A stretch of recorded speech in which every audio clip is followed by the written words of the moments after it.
Long ago, we disappeared into darkness, and now we return one more time, for the Bakugan Wiki Podcast Generation 3 special. We're celebrating the third iteration of the Bakugan franchise today, and I'm one of your hosts, Zep. You might know me as Rigatoni Jones, or one of the original hosts of the Bakugan Wiki Podcast. You may also know me as local main character Zep here on the Daft Brothers YouTube channel on the series Zepisodes. Today, I'm joined by, we can just go up and down in the chat. Oh, I'm up. Hi, I'm Jekuso. Catchphrase, what's up, everybody? I'm here on the podcast. I've been here once, and then I wasn't invited back.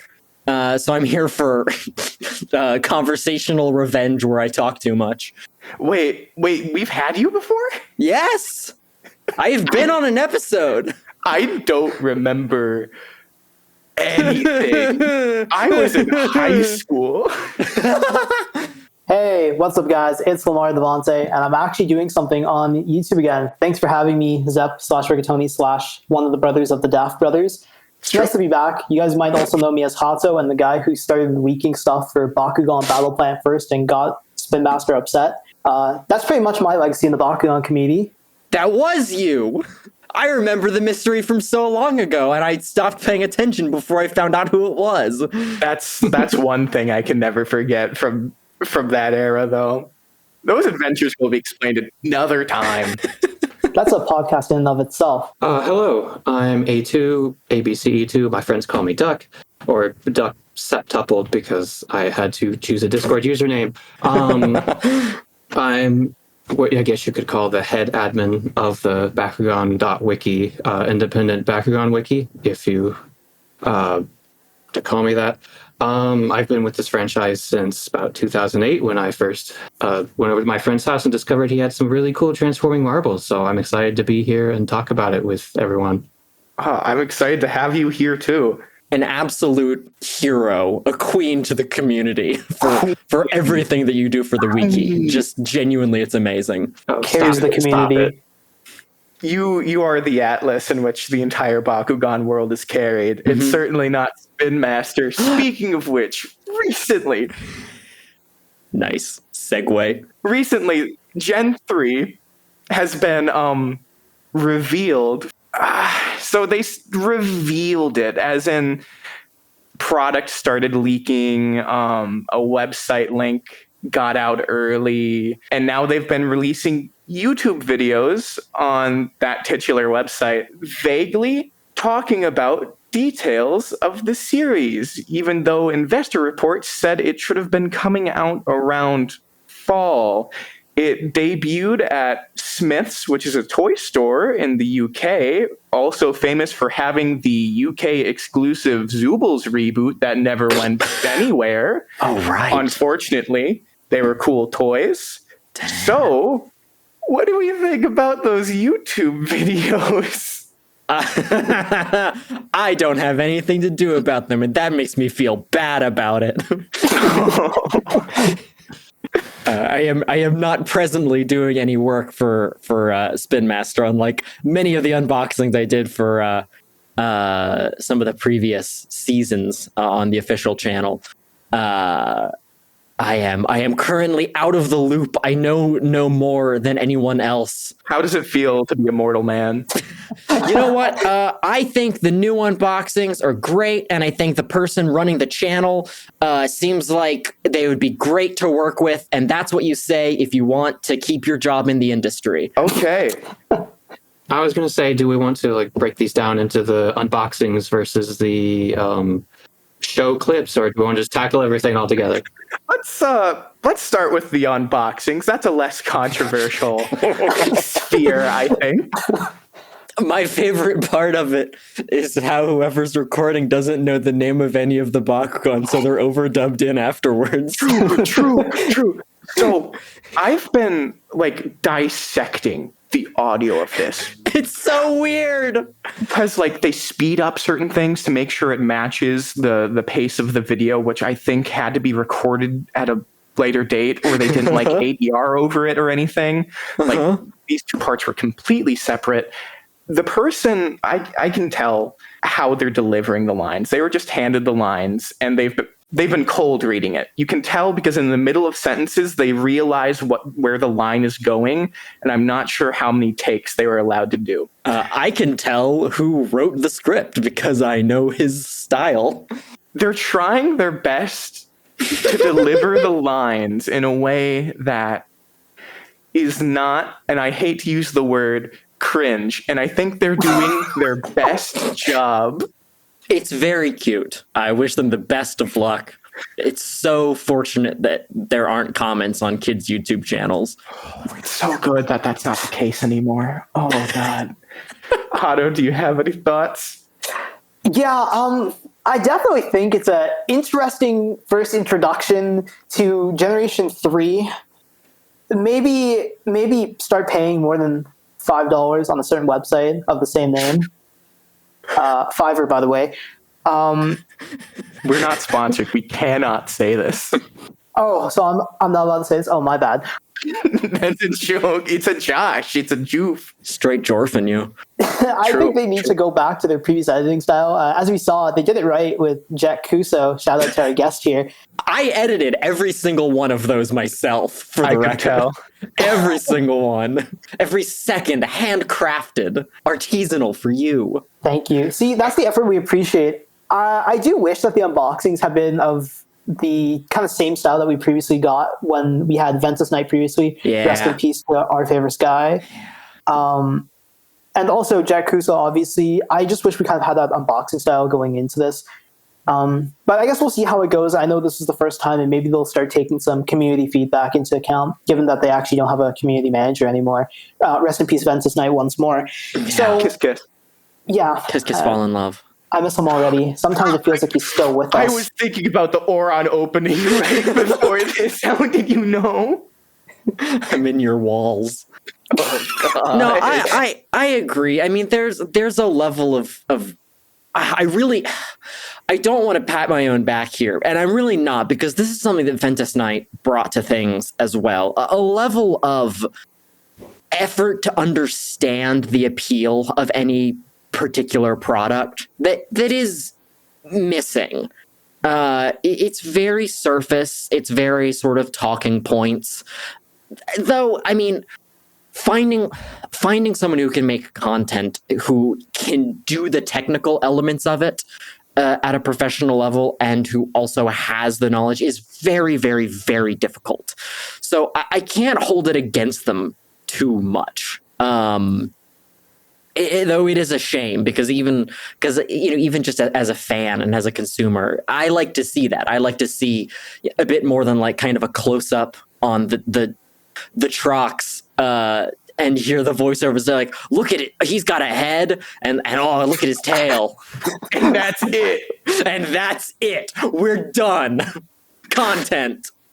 I wish they would show more of the. I mean, perhaps it's just a me problem with the wiki, but I wish they'd show more of like the accompanying cards and stuff that came with it, because I've been trying to use the videos to gather information, and it's really difficult when they just like slap it on top of each other.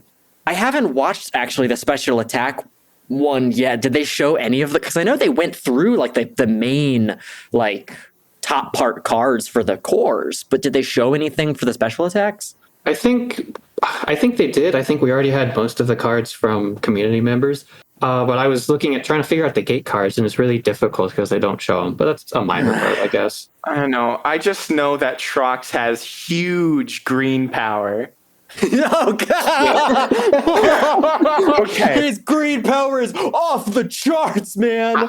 I don't think they have names for the different icons. I was going to say that. Okay, you've hit on my probably biggest single issue with this entire series. There's no names for anything. We're still calling it the pseudo bind system. We're calling them like special attack rings. Nothing has a name. There's no name for the card holders. There's no name for the top parts of the cards, the bottom parts of the cards. I guess they're called gate cards. Is there anything even that says officially that they are gate cards? Well, technically, I think the power rings are listed on the back of some of the packaging, but then they call them like two different other things in the video. So whatever. There's no terms for the stats. the only things that we have terms for are like special attack, power rings, and the names for the factions, the new species is The clans, I guess they're calling them. right. It's hard to interact with it. Yes. I mean, like, it might seem silly. Like, I kind of poked fun at this in my most recent Bionicle video, where it was like every single shape of Borak Krana has its own name, which is ridiculous. It's ridiculous, but it makes it so you can talk about it. It makes it deep. There's something to grab onto as a kid. It's just missing. It's not grabby. And I definitely want to agree on that as well. I think one thing is just overall the terminology. There's nothing for us, and I think the wider audience specifically, to actually kind of associate with it. Because again, we call them power rings, but at the same time, a lot of the audience doesn't know that right now. We don't have a lot of the terminology being thrown out. Because previously, obviously there's the huge joke in the first series and the second series where they just threw Baku in front of everything, right? And so that's, as cheesy as it might be, the throw that prefix in front of everything, at least it gave us something to remember. Let's call these Baku tops and Baku bottoms. Nothing could be misunderstood about it. Yes, absolutely nothing. I guess I'll like hold the toy talk a little bit here, since we will talk about that later, and trust me, we will talk about that a bit later. Yeah. We're going to talk about the show. I'm sorry, guys. It's okay. We had to do it at some point. I'm optimistic. Can you put a question mark at the end of that sentence? Yeah. Closed captioning, put a question at the end of that. Well, let's take that note. It looks like crap visually. Yes, it looks like they are taking Roblox obbies and putting 2D animation in front of it. Now, what it doesn't look like is it doesn't look like 2014 Hasbro's The Hub Flash animation, which is good. It does still look like It looks like a show, anime, broadly speaking. at least. At least the characters. The Bakugan. I mean, it looks like they got in like a Five Nights at Freddy's fan animator. No Harshin vibes to the FNAF fan animators, but it looks like they were paid the sum of a FNAF fan animator. Yeah, they're maybe they developed the CGI through Roblox to get around like certain industry standard rates. I don't know. Maybe the CGI is unfinished. And if the fights aren't just CGI monsters stock animating like default dancing back and forth at each other over and over again, I'll be happy about that at least. Yeah. If they can bring like an actual ebb and flow to any of the fights, any interesting stuff with like power levels and abilities and like something you would do in a television program, that would be cool. I think something about the show is that it's clearly meant for a young target audience. Yes. Not that I think that's an excuse for any lower amount of quality. Agreed. It has that like little life point counter. They're bringing that back again for whatever reason, even though it's absent in the Japanese release of Generation 2. I didn't actually know that. Yeah. It's weird because they don't even have consistent power levels anymore. Like, it's not even mimicking B power, even remotely. Yeah. It doesn't even mimic green power, red power, or blue power. I need green power. I guess it's probably just a way to easily convey who's winning or who's losing in a fight. But again, that seems kind of like a lazy technique overall. Yeah. As I don't want to say local hobby Annie enthusiast, because one of us owns a wiki for one of the most prolific hobby Annie in the 2000s. One of us is a very large creator for hobby Annie and adjacent content. And Hado, you just did a big thing for the WBO. Plug. Yeah. Oh, for those who aren't familiar, that's World Beyblade Organization. I Whoa. am currently running. Yeah. Well, I'm sorry. I used a forbidden series on this series. I know. It's not Bakugan, but yes. Thank you. Beyblade. No, I can't say it. I've watched some really vintage hobby, Annie, like back into the 80s. And including one of my favorites, 1996's Vrooman Brothers Let's and Go. Part of what makes the medium really good is the technical narratives that you have going on. But the thing that's a consistent through line that separates the good ones, Beyblade Burst Season 1 and 2, versus the mad ones, Beyblade Burst Season 3 through 6, Pew, pew, pew, pew. Shots fired. is having an idea and direction of what you want to do with the series, or if you have any stories that you want to tell, even on an episodic scale. I just hope that whatever writers they have on the series just have fun with it. It seems to lack, at least visually, much technical merit. However, conceptually and tonally, it does seem like it has a bit more meat on its bones. Possibly. Yeah, Drag Orion Pax versus Meganilius. Oh my god. Oh my god. You're so right. I was thinking about that watching the most recent Secrets of the Bakugan video or whatever. It's like, oh my god, this is just straight up Megatron and Optimus. Yeah. Which is fine.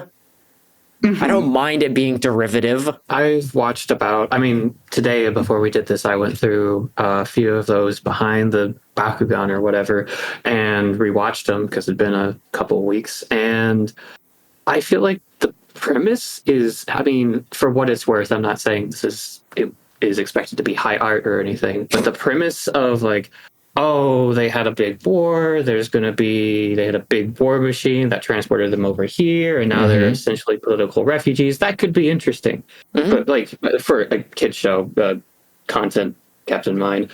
But then you get scenes of like a CGI bipedal dragon trying to act like the youth and serve a burger at a burger joint. And I feel like any seriousness, or not seriousness, but any like interesting concepts the show might have is just going to be drowned out by what writers or what studio execs think kids want to see, which is a bit disappointing. That also could be a product of the editing. That might be a smaller portion, or it could be the cooler elements are just not being shown.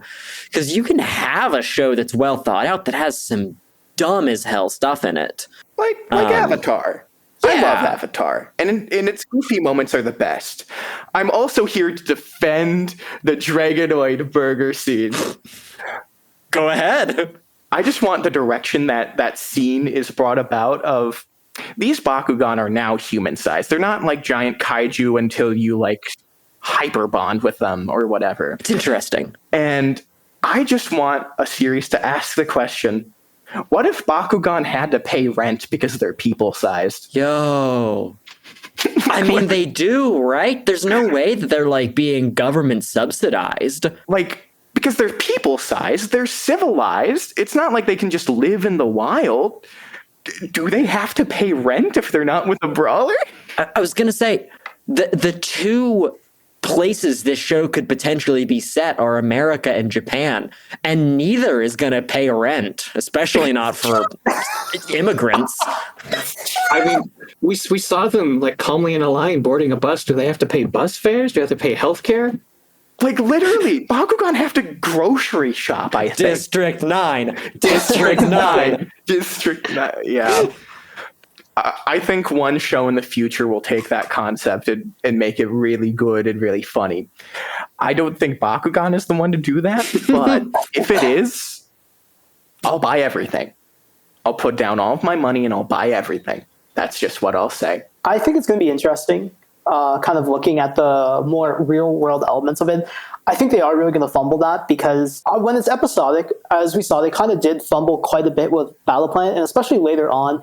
I think that it was just too episodic that you couldn't really you know, just the way they're handling it is too many jokes in something like that we couldn't actually have some of the more underlying serious moments. And I'm not saying something has to be serious. You know, it's a kid's show at the end of the day.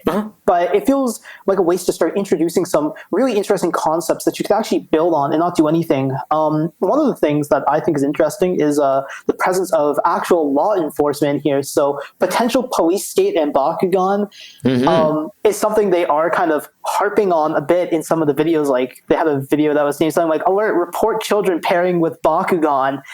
I don't know what to say on that one, but it's going to be interesting to see that you have to legalize Bakugan, I suppose. Legalize Bakugan. There's an interesting a sort of obsession. I don't know how much that's actually going to be part of the show or not, because there's an interesting fixation of one of the people who works on some of the media stuff for Bakugan that resulted in Bakugan Battle, Cop versus Crook, and Bakugan Battle Club, Jail Battle, where we were instructed to make children eat gross jail food. Oh, that's interesting. Stanford prison experiment on children. Let's go. Yeah, I didn't come up with the idea to handcuff children while shooting Bakugan Battle Club. That one wasn't me. Well, just on the record, this is we're endorsing this. If you take anything away from this podcast, let it be that. Handcuff children. Literally 1984. Oh my God, it really is George Orwell. George Orwell returns. I can't say much more than that, but I don't know if the weird police state propaganda elements to the YouTube channel right now are a product of the specifically the YouTube channel, or if it's a product of the show. I lean towards suspecting the former. All right. But aside from potential totalitarian Baku states, I think something I kind of want to touch on was actually shown in the most recent video in terms of technical elements. So one of the technical elements that is returning from Battle Planet, which I'm annoyed they actually haven't fixed because we've had Battle Planet for 5 years at this point. You're going to talk about the marbles, aren't you? I am going to talk about the marbles because the fact that I was in high school when Battle Planet started, and I have now graduated from university, and they still are starting a new reboot using the non-specific Baku-defining marbles, is actually annoying to me. They tried fixing that. They tried fixing that in the second season of the Battle Planet series, which was Armored Alliance, where they showed actual toy forms opening for whichever ones they were actually releasing. But I'm still very disappointed that we're still getting that, because we should have learned from that. It's a complete defiance of every Hobby Annie standard. It's a bad toy commercial. It is. This is the thing. We're Hobby Annie people. We want to watch a toy commercial because we're already buying the toys. So seeing the toys in the show makes those toys that we're already buying more exciting. I don't understand. It seems like the smallest amount of added energy. They clearly have the CAD models. They're using them in the show for the opening sequences. How much more work would it be to just put those in the hands of a child, animated child? Like, sometimes, so that a kid watching goes, oh, wow, he's just like me for real.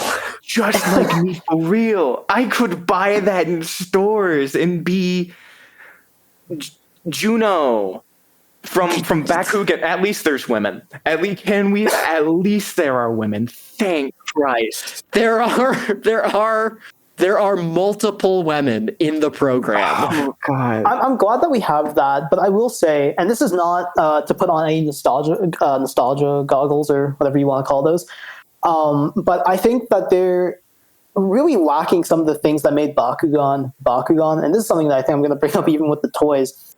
But one of the most defining things for the very first season of Bakugan is that we had a balanced cast. Yep. We had 3 boys, 3 girls, great representation on both sides. Yep. And characters were actually defined. It wasn't just, oh, the guys are, going out having an adventure while the girls are sidelined, which unfortunately we saw during the 4th season, Mactanium Surge, Arc 1 and 2, which was very sad how they handled it later on. They really had the opportunity to start fixing things, but I think one of the biggest things here is probably going to be, one, budgeting. Spin Master probably doesn't want to put the 12 million or more into a season anymore. And number 2, I think it's also a lack of planning. I would say this reboot seems almost rushed, in my opinion, considering how soon it came out after. I know they did reduce the final season of the Battle Planet series to, I believe it was 13 full-length episodes. Mm-hmm. But there is a lack of planning, because even if you look at the first season of Bakugan, Battle Brawlers, they had models for Bakugan we never got, like the 5th Paladins, the evolutions of Naga. We had a different ball form for Infinity Dragonoid, which we never got, which had a fully functioning model, because we actually have seen the Sete, which is the Japanese setting art for that from the original show. So I am very disappointed, because there's not a lot of planning that goes into it, and I feel like it really does show the lack of love that has gone into the 3rd reboot, which is the exact same issue that I had with the 2nd reboot, first reboot, sorry, 2nd series. Just a lot of lack of love and a lot of lack of planning. It's disappointing. I will say, I don't know if I'd be so willing to call it lack of love. Yeah. That could be applied to that, but it's really, really difficult. And I hesitate to try to distinguish between calls made by executives and calls made by the team. Because admittedly, it's any amount of love isn't gonna help a shoestring budget. True. And yeah, they might be cutting spending, or they're putting that spending somewhere else and they're redirecting it. I don't want to get too far into that because we're not talking about the toys yet, but I do think that in a lot of ways, I think the toys have been pretty well thought out, at least from what I've been able to get from them. Oh, yeah. And I agree with Jet here, which we'll talk about later. I do think there are some interesting things in that, like, the characters seem to have more dynamic elements than pretty much any Battle Planet character had, aside from maybe Magnus. Like, Mia seems interesting. There's like a whole like double life, Hannah Montana thing going on with it, which is really interesting. I think the characters are a bit more thought out and a bit more dynamic. There are actual like conflicting elements within each character that could be really cool. And on top of that, in terms of representation, I do quite like the female cast of the original Bakugan show. I think it's good. And I think they're very interesting and sort of archetype breaking in a lot of ways. Though I will levy some criticism towards the characterizations in that Runo and Julie were both pretty fairly defined by having, sort of crushes and romantic interests in Dan and other characters, and both fall into the unfortunate stereotype of early 2000s animated show for boys where all female characters have to be annoying. Like, aren't girls icky? Where like is kind of a pervasive element of that stuff that is a bit frustrating in hindsight. So if they can get rid of some of those elements and deliver some interesting characters, I think it would be welcome, but it's going to sink or swim on the quality of the writing. Yeah. Speaking on the characters, I do enjoy that they're actually sort of breaking away and more or less giving us a whole bunch of new characters instead of either giving us basically reskins of characters from previous gens. Yeah, so we have new characters. There's Thunder Crunch, which I'm not really sure what that name means. And you have Mia and Juno and all those. Gen 2, you had, again, Dan and a Marucho.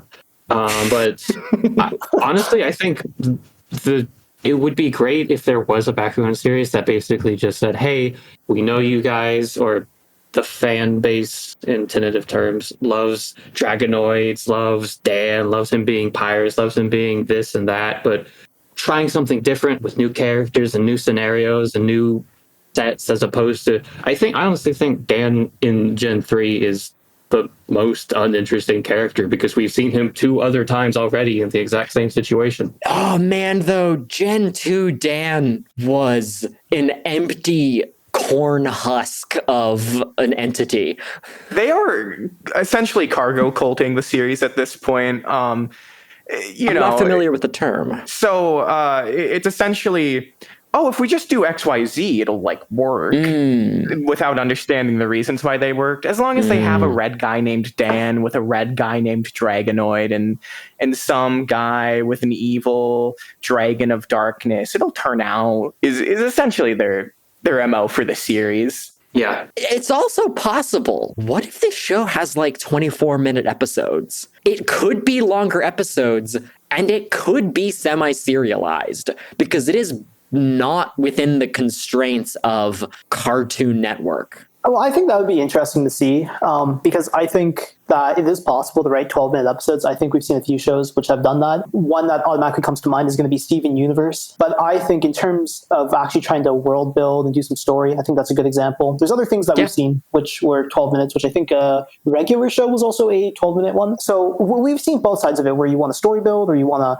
just have some absolute humor. I just think Bakugan kind of failed at doing both. I think it was really aiming for a bit of a younger audience. So I think that's a big thing to consider, the direction they're going, and also just the kind of backtrack. When I said there's not love in this show, that was kind of like a blanket term for just the show, because whether it be executive meddling, which I think is very, very likely in this case. And Spin Master, it's always the case. I will get into this later with receipts. Yeah, we will. That's for sure. So whether it's Spin Master or the animation team, or I'm not going to blame the animation team, I'm not going to blame the writers either. I think a lot of it's going to come from corporate not giving that much freedom. That's just my point of view on this. Writers. No, I think that's pretty fair to say. Unless if the writers, I don't know, but probably, unless if the writers are doing weird things, I think it's tough to blame them for overall story directions, because there's definitely an issue between writing problems and writing problems caused by executive meddling.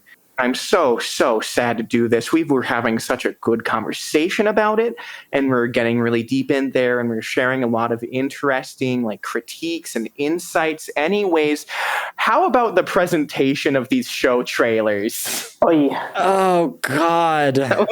How about the presentation, guys? Get ready for the coolest new, sickest Bakugan in the squad. Lit. These Bakugan are rad. These Bakugan are dragonlicious, everybody. Riz fam. It's either that or, you should be scared of the police or something like that. Based, though. Based. Honestly, I think if there's anything we can take out of Bakugan's new direction, it is that the police are bad, and in order to get your Bakugan, ACAB. all cops anti-Bakugan. We know that. Yeah, I don't think there's anything to say deep on it. Like I said, I know who's writing these. I can tell. There's a few episodes of Bakugan Battle Club where we had scripted intros and were then quickly told to break away from the scripted intros. I think the ice rink battle might have them. I think the jail battle uses a lot of scripted interstitial moments. Yeah, I even made as many alterations as possible to try to make it more natural, but you can go back and watch those and look at the scripted intros and outros, and it is precisely the same style of writing as these new animated videos, and written by a very hardworking fellow who does great work in the industry that I would like to continue working in. Yeah, I'm not going to blame the writers. I think that's the biggest thing in most of this is that we don't blame the writers. I don't think that's a fair thing to do. Like, obviously, I know you're not doing that. I'm just saying it for everyone who's listening and watching. Please don't blame the writers, please. Specifically, the fellow that I believe is writing these YouTube videos, who is not a writer. and this is an assumption. I don't know for sure. Yeah. But I'm not a fan of the sort of punny, how do you do, fellow kids presentation. So they keep on cutting away to the sky. They keep on cutting away to their God. inside Yeah. source. Yeah. Kai Forenzo? But we had that guy on the show too. There was an unreleased podcast episode with Kai Forenzo. I just want to say this. What? We have we've recently recovered the audio. If you guys want that to be released, hit us up. What do you mean with Kai Forenzo? With Mike Kosh, The voice of Kai? the voice actor. Yeah. Yes. With the voice of Kai. And he's a cool guy. I'll throw that out there. A bit of sidetracking. I met that guy in real life as well. Super cool guy. Huh. Wild. And the silhouette, it just like It's odd. it's very strange. It's a very striking silhouette compared to everything else. To the point I'm like, is this a design from the show, or is this just something that they had on hand? Because it looks not like from the show, No. and It looks, dare I say it, Men in Black-esque. Men in Black-esque. It looks like one of the designs for Marvel's The Blob from one of the animated series. Oh. Not that there's anything wrong with that. Not that there's anything wrong with that. I'm Jerry Seinfeld. It's a choice. It's a choice, and I don't know what they're cooking. I'm not sure if I could go into the kitchen, maybe check the smoke alarm, see if they have batteries in them, seeing everything's going okay. But they're in the kitchen, all right. They're in the kitchen. They're cooking. For better or for worse. They're cooking. A2, do you have anything left to say before we move on to toys, I think? The source that they show continually is, like you said, an interesting choice, but they just kind of seem like it's continuing the trend of the themes of what they've been doing since mid to late Battle Planet. So I'm not really surprised they kept going with it. I just wish they would. Yeah. I think that sums it up. Now, Bakugan, of course, would not be what it is without its extensive line of marbles to buy and for kids to chew on. So, let's talk about those brand new marbles. Generation 3 is now hitting store shelves, I guess, in some places. Modern Western toy distribution be as it is. You get stuff when you get stuff, if you get stuff. There's a lot of interesting design going on. Every Bakugan come in 2 pieces. There are the special attacks, which I am abbreviating to SPAT because the official abbreviation is bad. Not good. Not good. It's not great. Spats. Spats is fine. Spats. I love spats. Fine with spats. The spats, they have a special ring that you can use to knock around other Bakugan. They have a pretty extensive arena. It looks like a very designed piece of Bakugan, including the return of gate cards in a brand new way, segmented into different environments, making them truly an actual battleground. Hollow sectors. Have any of you held these yet? No. I do not own one, no. I know a guy. They just started appearing in Canada. So All these balls started falling from the sky. I have. I have held. I have touched. I have let it rip. How is it? They feel good. Okay. really, Really good. Like the special attacks, like the quality of the plastic, the weight, the tolerances, it feels good. The most impressive thing to me is that the ripcords are completely omnidirectional. They can be inserted upways, downways, left or right into the special attack bottom halves and ripped either left spin or right spin, which is crazy. It's so ergonomic. And honestly, it would be more expensive to make it just one spin since they would have to put in some kind of ratcheting system. Mm-hmm. and that would have gotten expensive as well to have a ratchet system, a good ratchet system. Yeah. There's a reason why the launchers in Beyblade are, you only need so few of them. The biggest thing that I'm curious about, right, is because the feel is good. The feel of spinning them, ripping them, changing the top and bottom halves out, the play feel is solid. The toyetic qualities are solid. The biggest question is whether or not and how that will transition into any kind of interesting gameplay. Right now it seems like special attacks and core Bakugan are for completely different play patterns. You've got arena play and you've got table play. And I don't know that there's an in-between. Because table play, you can't really use the special attacks well. Certainly not the average child. And in arena play, there's no strategic rolling capabilities for core Bakugan, as far as I am imagining. So how they actually work together, I don't know. I feel like if you've got an arena, you might as well just use special attacks. I think that's one thing about this as well. So previously, in first and second series of Bakugan, we've had the hard plastic arenas, and I will say, I don't think those have been the most ideal areas to play on, given the texture and how smooth they are. I think just the type of surfaces in general.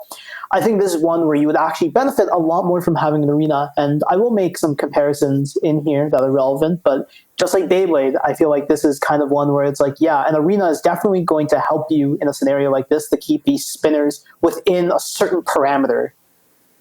And I think the Bakutin having a little arena on top is really good. It's good. Yes. That's great design. I'm glad they formatted the tin the way they did. Previously, some of the tin designs got a bit wacky. If you look at the ones from Gundalian Invaders or Mectanium Surge, I think those were very poorly done in terms of design and shape. They just were not ideal at all. So this is a bit better, I will say. It is boxy, and it does look a bit odd, I think, in terms of how they did the designs on the side, because Bakugan the logo isn't centered on some of the decals or whatever you want to call it. If you look at the promo images, it definitely is nice giving them the opportunity to have somewhere to properly play with them. So mad respect on that. No, I mean, the arenas, I do think that special attack play in the arenas is going to be fun. My question the thing that I find peculiar is like, the obvious comparison is Beyblade, right? Yeah. I'm sorry. I don't think these are going to be particularly anything like Beyblade in terms of like what the play is going to feel like. Yeah. 100% different. Because ultimately, all of the spinning and clashing and smacking, it's all spectacle. Unless these things can get knocked out of the arena or hit into some kind of a trap pocket or whatever, ultimately it's just some unpredictable spectacle until eventually you get a random result in terms of what sector of a card you land on. And I don't know if that spectacle is going to be good enough to make the randomness compelling, because the spectacle of Beyblade directly connects to its win condition. Yeah, the previous two iterations of Bakugan have relied on the, admitted at times, bare bones TCG mechanics. So you could roll your Bakugan, but typically in advanced play, you could do things like ability cards, gate cards had effects, and then you had the whole Gen 2 TCG, which was interesting, but short-lived, admittedly. For this one, it's the TCG or the card effect kind of cycle aspect is pretty bare bones. Some of the gate card or character cards have effects, but they're just like, oh, if you land on this, you get plus 300 green. Green power! The brother cards have effects, but we don't know how exactly they tie into the game. But they're still pretty like bare bones. Just like, oh, if you're a dinosaur, you'll get red. Like, wow, okay. So they really would have to focus on the other side of things, which is the rolling, the spinning, the, like you said, the spectacle of it. And I don't know if it's quite there to compete with either a child's attention span or the Beyblade franchise. There are a few conflicting elements, right, that I think are inherent, right? Everything in Bakugan, the point is the moment of transformation. That is the moment that makes Bakugan what it is, right? In Beyblade, the moment that makes it what it is them clashing into each other and spinning it. And with, since Burst, the burst, right, is one of the big spectacle moments of Beyblade. In your toy line, you want every element focusing the play pattern onto the most interesting element of the toy. And with Bakugan, that's popping open on a card. This does that in that it all spins and then it pops open. But it makes the pop open meaningless when you're doing the version of the game with the most spectacle, because it's just random. It's just a roll of the dice. The fact that you need to bring an arena or a tin with you to play the special attack version of the game, and the special attack version of the game then being the less strategic and less interesting version, makes it so that the highest effort version of the game has the least elements of strategy, which is a weird inconsistency. I think Spin Master thinks that rolling Bakugan isn't fun, which is a core misconception. Rolling a Bakugan strategically and aiming for a specific thing is the most fun element of the franchise, of the brand, in my eyes, because everything comes together in that one moment in the roll and on the landing. Bakugan Melee, the fan format I made, was completely intended to circulate around the moment of rolling and standing a Bakugan strategically to make that fun and to put emphasis on that. And it worked shockingly well. I see a lack of faith in the fun of rolling a Bakugan, and let me get you guys' thoughts on that. So the Bakugan franchise, from its inception, has always been confused of what it is. Yeah. The base concept of a Bakugan itself, a transforming ball with magnets, could be an action figure, it could be like this physics-based game, or it could be a dexterity element of a card game. So they've decided throughout history for it to be all of that. The original game had a lot of moving elements. I'm talking about the Japanese original HSP version of the game. It was still very focused on knocking other Bakugan off of cards and stuff.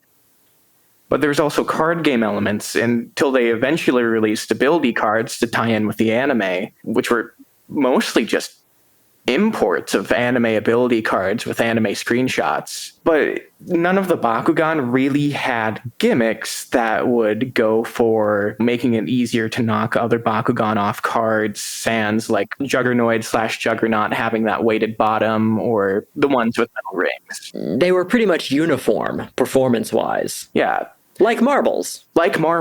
Then we get into later on, wherever we introduce to new plastic, the Japanese game would use it as some kind of physical component, like placing traps or summon Bakugan in that version onto the field before rolling in some cases, depending on ability cards. And they were all just normal ability cards, no reference cards. Once they swapped over to the Capture 3 gate version, designed by Luke Peterschmidt. And then Battle Gear you would put on your Bakugan as soon as it stood, so it would have extra weight. And then I don't think they ever released any other auxiliary plastic than that. A2, do you know otherwise? Auxiliary plastic during which? Like mobile assaults or anything like that. During Gen 2?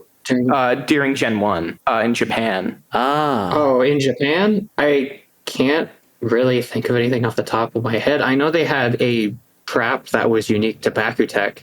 It was like tripod Data Delta or something. I can't remember the top of my head. It was, I think, more or less just a recolor. So, and then we reached, the divergence of Spin Master choosing card gamey elements. I can actually potentially offer a little bit of insider insight on the development of the Bakugan TCG, if you're interested. Yes, please. I spoke a good bit to Gary Arendt, one of the game designers for the Bakugan TCG, at the 2020 Invitational.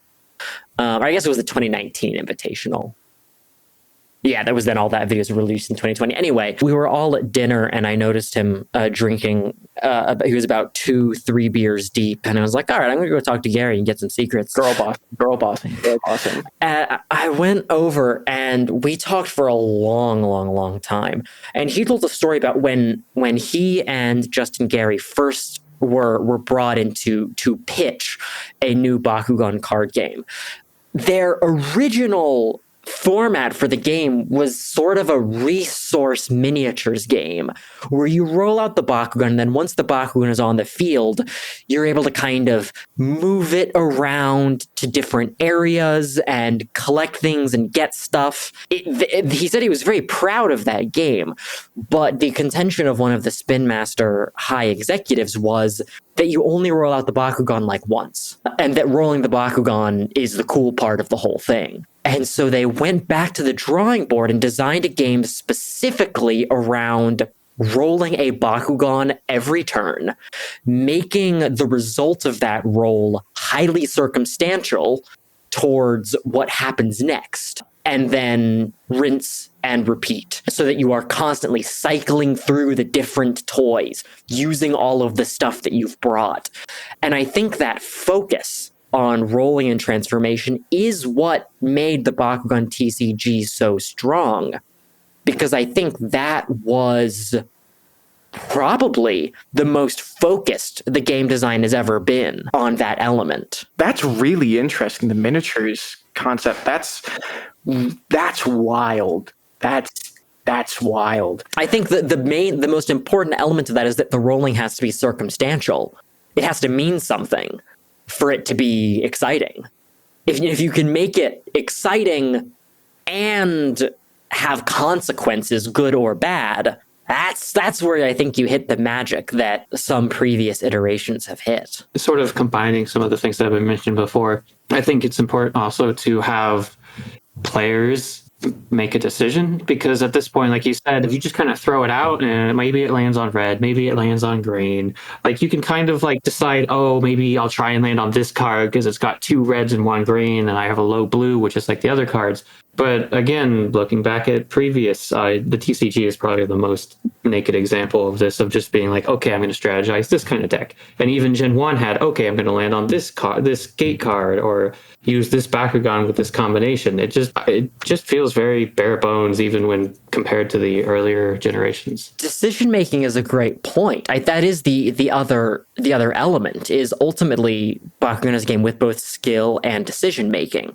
And Bakugan games are at their best when there is decision making during the skill part, of where to land, what to aim for. With Bakutech and Bakugan Melee, do I go for a knockout? Do I go more offensive or defensive? And there's all of these decisions wrapped up in the one moment.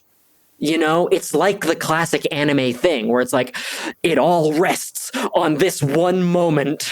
Can it work? It has to work. It's those moments. That's Hobby Annie. That's all synthesized, I think, in the Bakutech design mentality of putting a lot of those decisions in the Bakugan themselves, because for the first time they decided, okay, Bakugan is like a high customization skill-based game. This is we take a Beyblade mini 4-wheel drive type design mentality and we apply that to the marbles themselves, and the way that you place the marbles and roll the marbles and build cards around those is how you actually play the game. And I think something lacking from Gen 2 that we're starting to see some return, but not really, in Gen 3 is having the design of the marbles themselves be more than just dexterity-based action figures and be actual game pieces with effects and stuff. Yeah. Designed intentionally.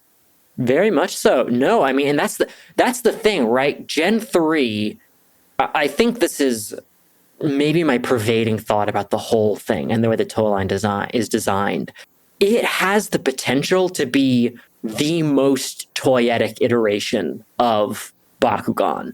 With the customizability, if they branch out what special attack means in the future to other gimmicks, You know, make a bottom that does the Sky and Gaia splitting in half thing. Make bottoms with different weight distributions, or make tops, you know, that launch True. missiles, and make components that just do insane stuff. Make a top that rolls a die, and you can combine that with a special attack bottom. Now you're combining different gimmicks together and seeing how they perform. And then with the split cards, now you're trying to decide how to customize different stats. And it could all be just incredibly crazy physically if they keep making more stuff as interesting as the special attack bottoms are. I think there's no ceiling for how insane and how cool it could get. I definitely agree with that, but I'll let Rigatoni take the wheel because I know he's got some good thoughts. The special attack branding, and I hope that they just don't do what they did in Gen 2 of have their gimmick for the year, and that's the gimmick for the year. Like with the Platinums are really cool. They have more metal than Hasbro Beyblades did. Oh. Zing!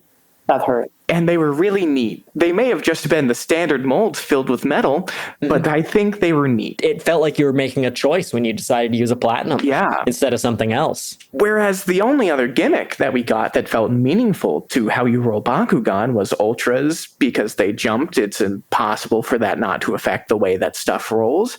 Yeah. And a Clopter could shoot an eye out, I guess. Like, it's weird that they did that once and then never again. Yeah. Because part of these Hobby Annie things is like that. All of the toys have their one thing to some extent. And that's where the granularity comes from. That's something I really wanted to jump in about too. It's that Battle Planet, I would say, wasn't taking risks in terms of some of the additional abilities. Because yes, we did get things like the Geogons and the Baku Gear and all those things that were add-ons, but nothing in terms of more out-of-the-box Bakugan abilities. So we had the shooting eye gimmick that was on one specific Bakugan, but other than adding more metal or adding a LED inside of your Bakugan so it lights up your room when you have your 9 p.m. bedtime, it really did feel like they were limited in terms of some of the gimmicks they're trying to do. And I'm glad that now we're seeing something like spinning come into the game, and I hope we get some more stuff. We got a lot of nice special attack Bakugan in the first series, more than just LEDs and adding metal. We had, again, Sky and Gaia, which was a 2-in-1 Bakugan. You had Dartak, which is a cylinder that shot a missile, which was really sick. Sky Raiders. Sky Raiders were sick. I love Sky Raiders. I think they were really well designed. And Baku Mines. If they keep the splitting in half gimmick, you add in something that's always been lacking, which is backwards compatibility. Thank you. Regardless of power creep, they put out a bottom half that turns any Bakugan into a Cyclone Bakugan, where the top half spins when it opens. It turns any Bakugan into a Sky Raider. That's spicy.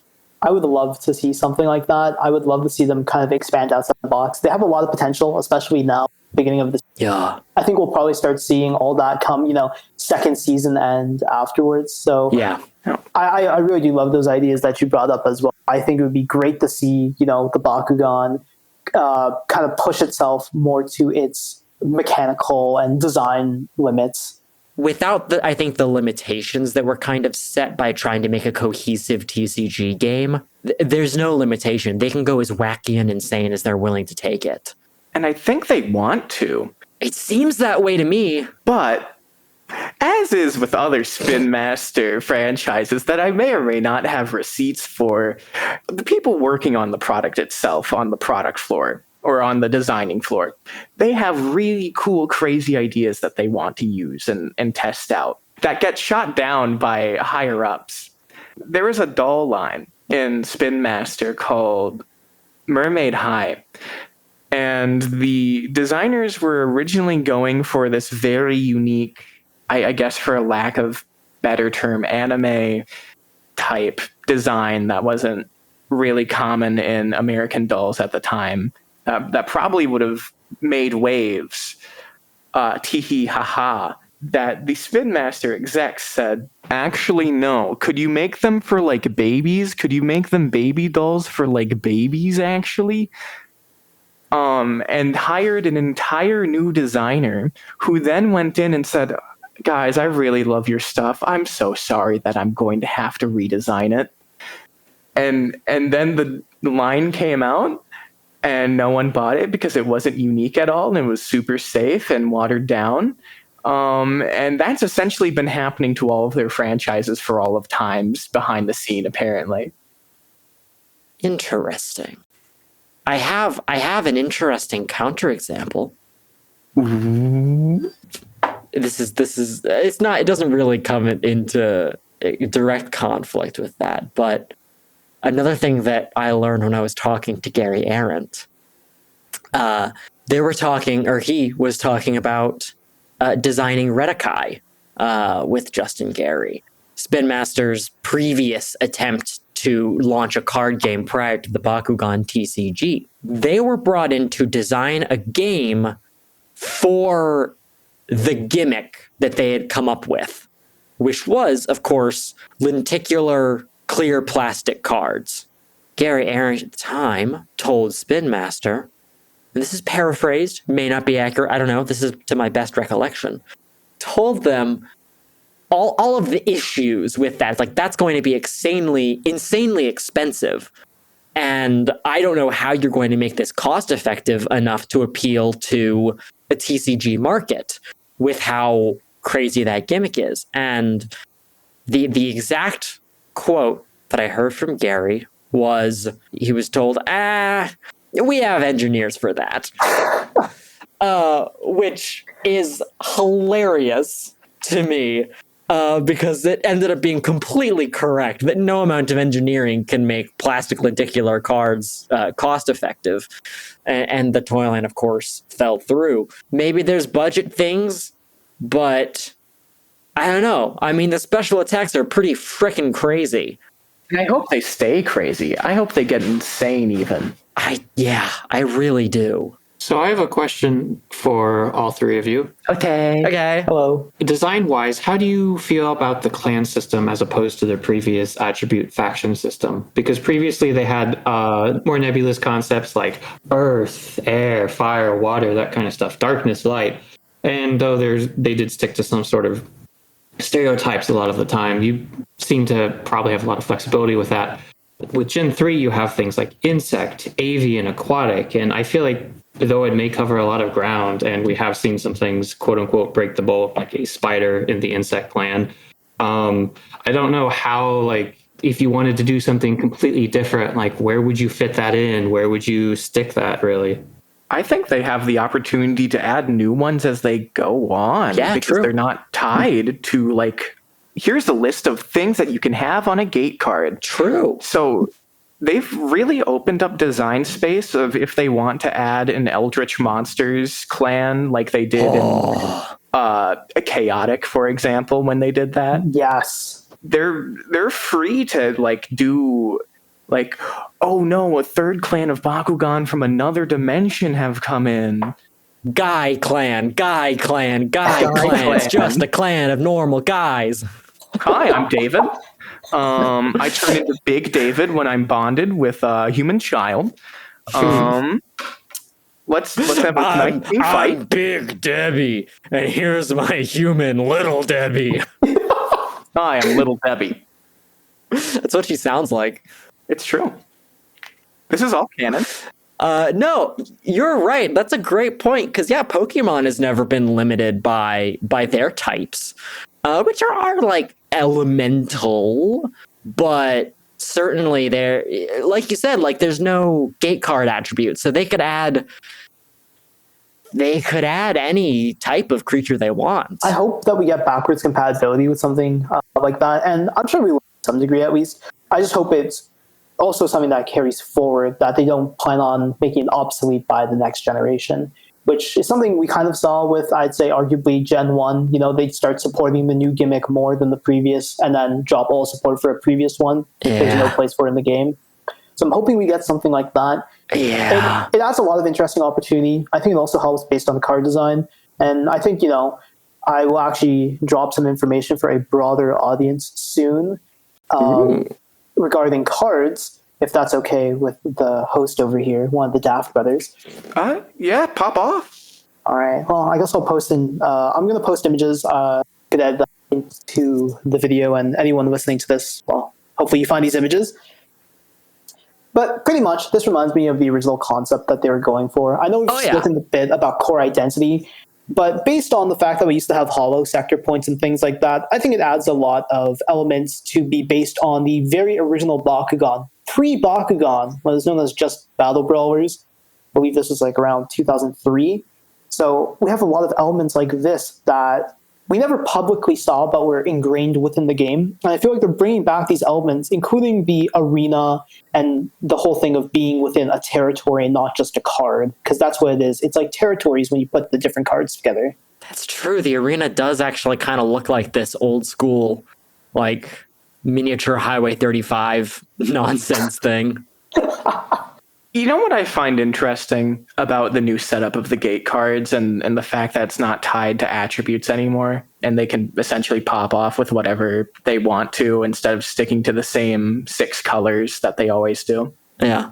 Is that you could just play Bakutek Gachi with these.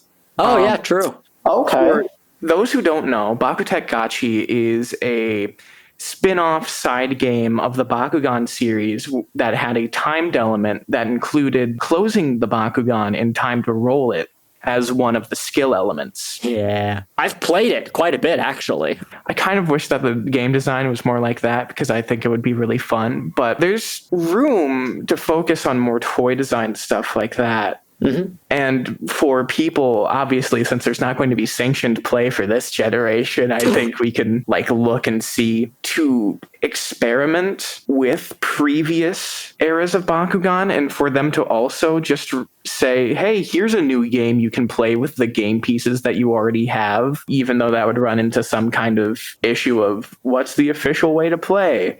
But honestly, if they come up with a better game to replace this one, I'm not going to complain. I fully intend to, if the advanced, quote unquote advanced version of this game does not scratch quite a few itches, I'm gonna design a fan format. It's not gonna be Bakugan Melee like the old one, but it would probably be turn-based. It would probably make use of what the symbols on the cards, red power, green power, blue power. It would probably make use of what the symbols actually look like they mean. I think that with there not really being any text elements, it leaves a lot of room for interpretation and a lot of room to creatively come up with your own way to play, which I don't think is the most conducive way for this thing to work, but it's better than something that is very limiting and bad, like year 4 of Gen 2. So true. That hurts. It gives them the opportunity to retcon and say, fine, here's an actual game that you can play. Whatever.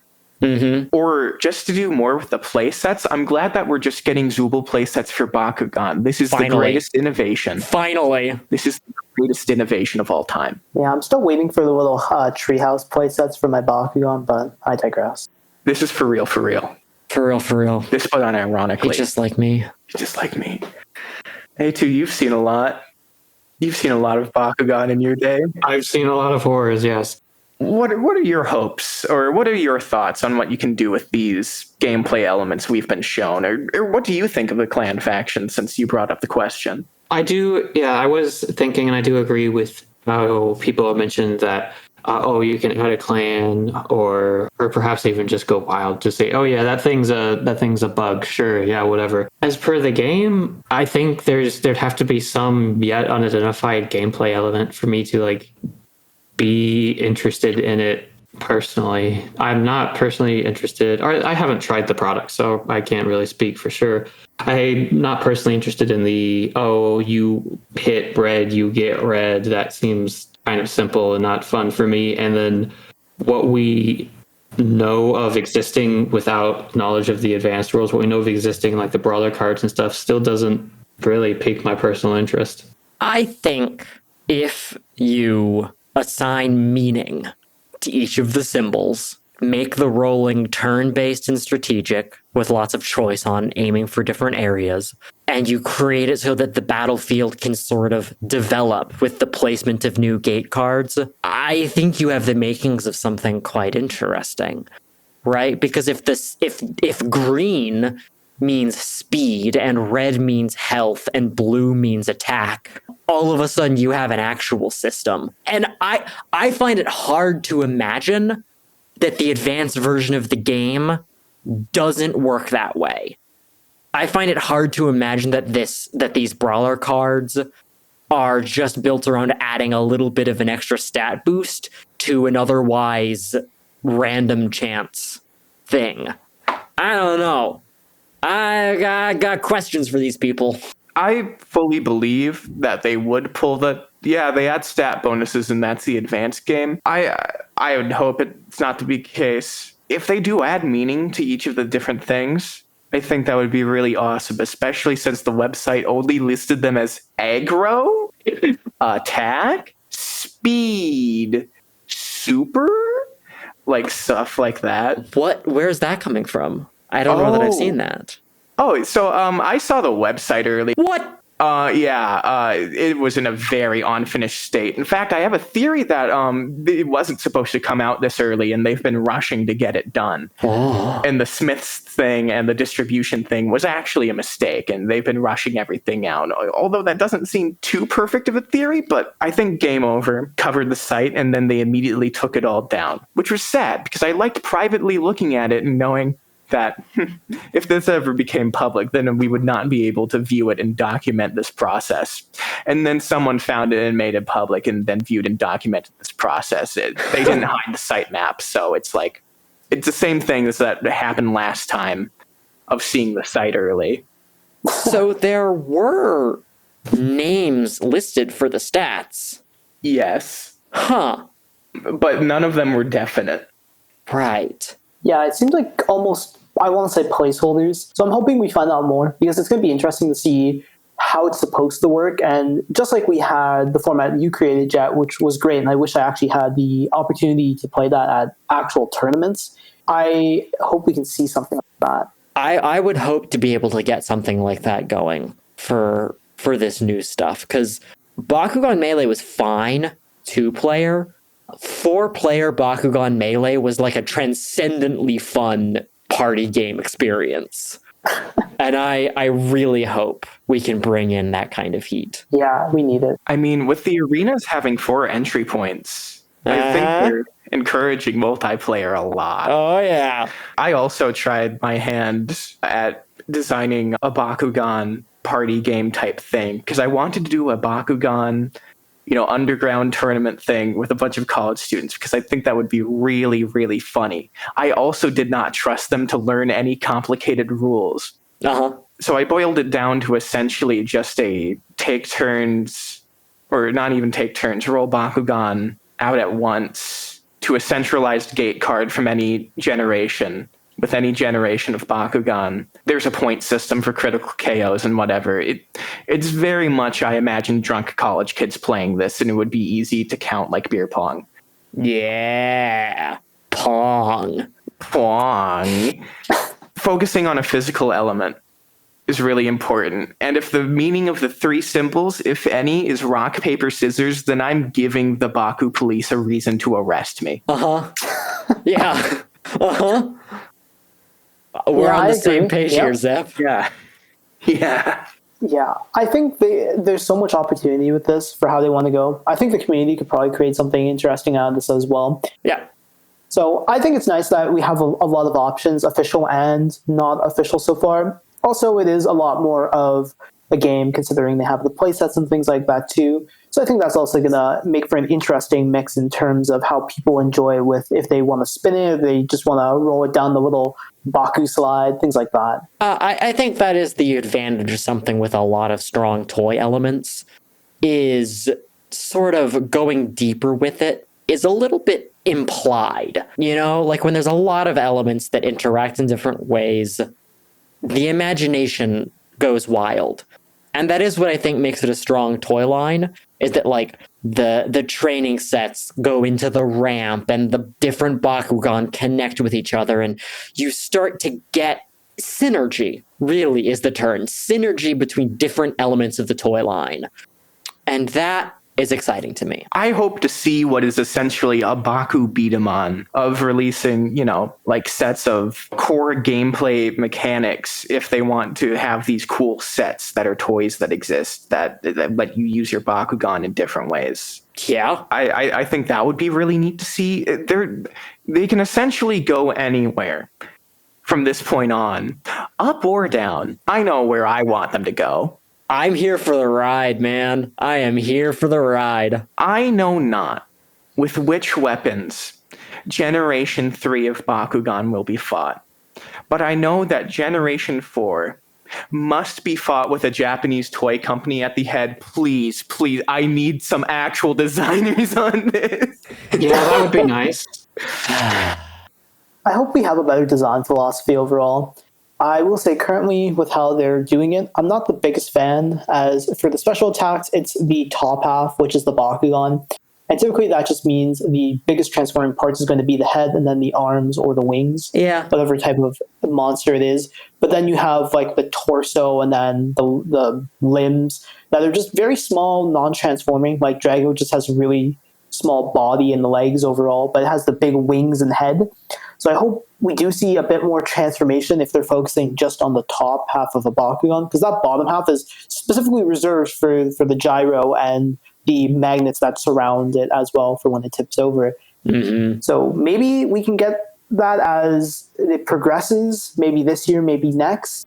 I'd like to see lower halves that spring open in more interesting ways as well. Maybe we only don't have that right now because they're still developing the technology, and we'll get more elaborate lower halves as we go along. I would certainly welcome it. I don't know. I just want to see more. I was curious they have some sort of capstone or big end of year reveal for us. I don't know, like Battle Planet and Battle Brawlers did. Yeah. Baku Molotov cocktail. Bring the fight to the real police. If I had to guess, I think they want the arena to sort of stand as the big item this year. It would make sense because it's pretty essential for play. I really think they need people to buy that arena. So I think it would be a smart thing to push as opposed to like a collector set. We did see the LE, and that was pretty interesting.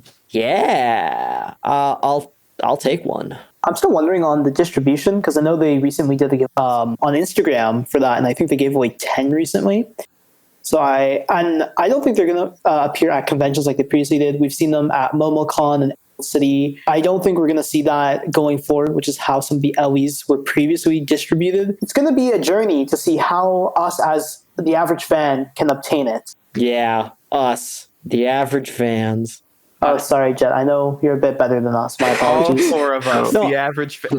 Actually, no, I'm the only one who's an average fan here. Hato had the leak thing. A2 has the wiki. Jet. And then there's me.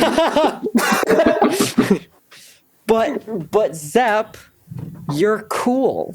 It's true. This is very true. It's canon. You can look it up in the Bible. You're the sexiest brawler of us all. Oh, this is true. I think I read this somewhere before. Yeah.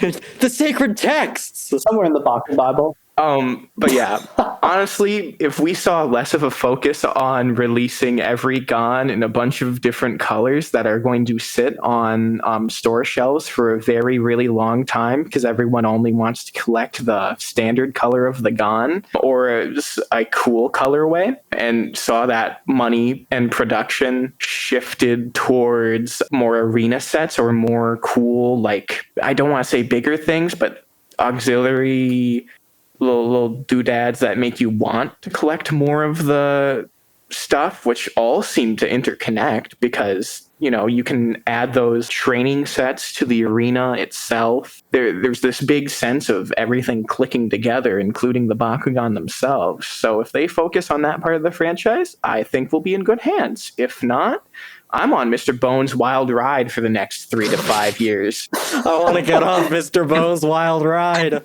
All I know is that I want to see about 2 million units produced of a Target exclusive product that's very, very similar to stuff that already exists.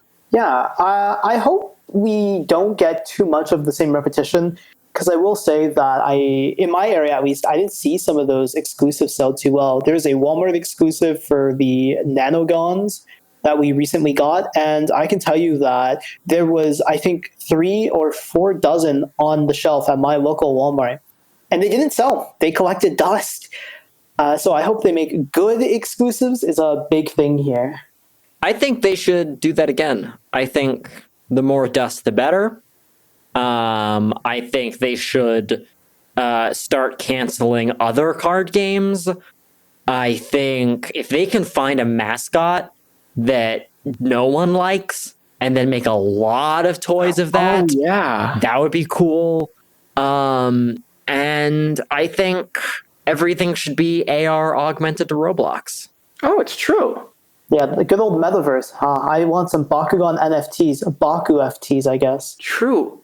A2, do you have any final wants or wishes?